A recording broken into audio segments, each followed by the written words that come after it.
à nhỉ nó cái nhà trồng đối trồng phong số lần số tuổi thì trồng sai sai rồi nó bây giờ thay câu đó sản lượng chia ya tôi thay để thông hải on này bây giờ trồng câu thì mới cho tôi giống câu này nè cho tôi nó lo thiệt đã thiệt trồng câu thì thiệt chơi trồng câu thiệt đó nó nè cái tôi thay câu này là nó cái trồng câu một lần nè nó ấy tôi nãy tôi đã nó vẫn nãy là nó nuôi con cho nó lon cái gì hay nãy là nó tôi luôn nó nè xong con rồi chè thay là thay nhua cái là cái nhua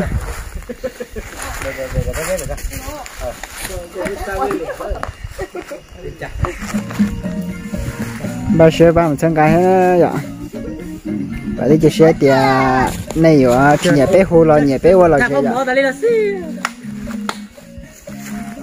để nó giờ bé từ mình con thay lấy rong chép lại nè phải từ đây nè cho nó rong con ha một thủ theo chỉ một chỗ bao giờ thu hay gì nữa hay thu mai mà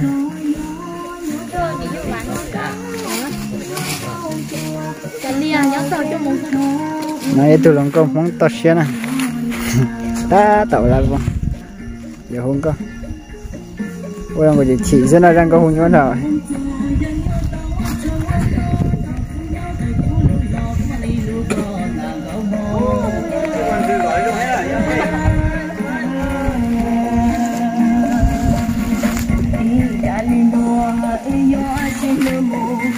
phải chơi xong nè này vắng dạ vừa nè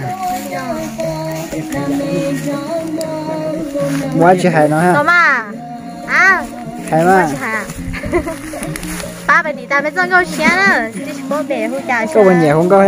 nhiều ha, thế chỉ nhiều rất nhiều á. Có bỏ sau lại để挣够ấy rong, ấy ba hút cho cái đồ khăn sắp bỏ, cho nó có trông à. sau lấy cho, là chỉ rong mà. Đó. Hút bê hút cha nó. Biết sao bao rồi. Bao thế à?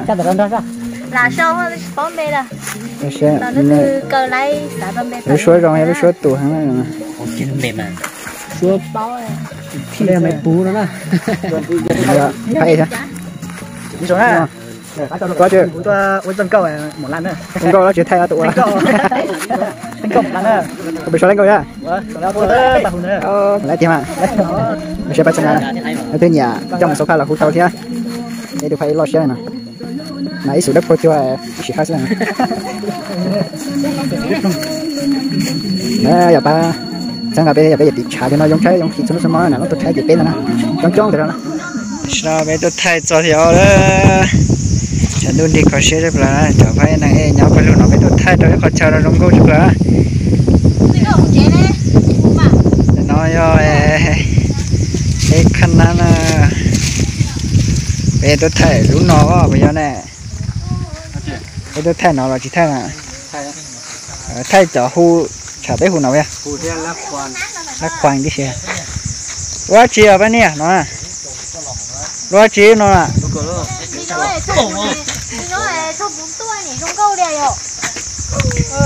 Sao ta chơi bây giờ thay? Ô, dùng câu tia.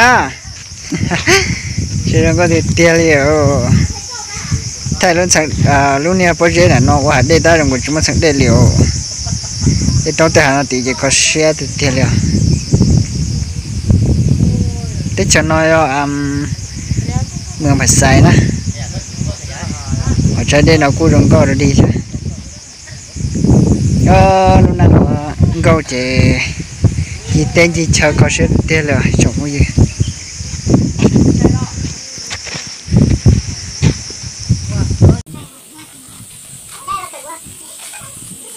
Này.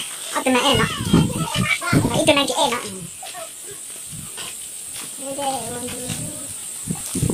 Trong xây lăng đấy. Cho vi vừa số. Trời một con tim mũi nó chạy nó sợ xem một con tim mũi.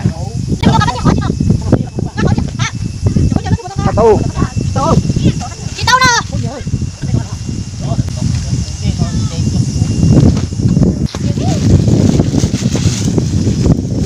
Bài nó còn là tôi kiểm tra khâu cho nó này.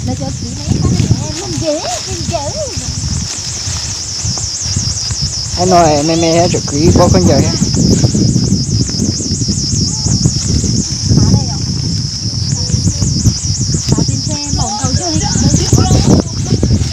cái sạp bao luôn na không có chè sai bé rồi bé con trai sẽ khử là gì khử á yếu nó con dẹp to luôn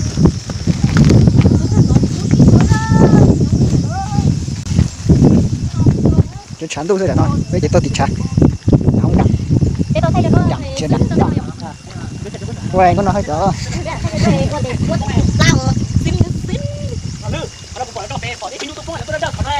có bao giờ đi bông nó này nó có thằng nó bây giờ nó bây giờ nó thì sao ta cũng sẽ tông đom lúa hậu chè của ông này lúa lại ơi thì ta cũng sẽ tông cái chả có vì chỉ sợ chỗ đã chẳng nó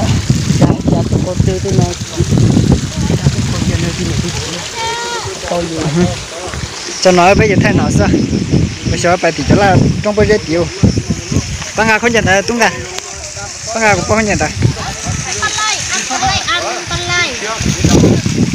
trong chơi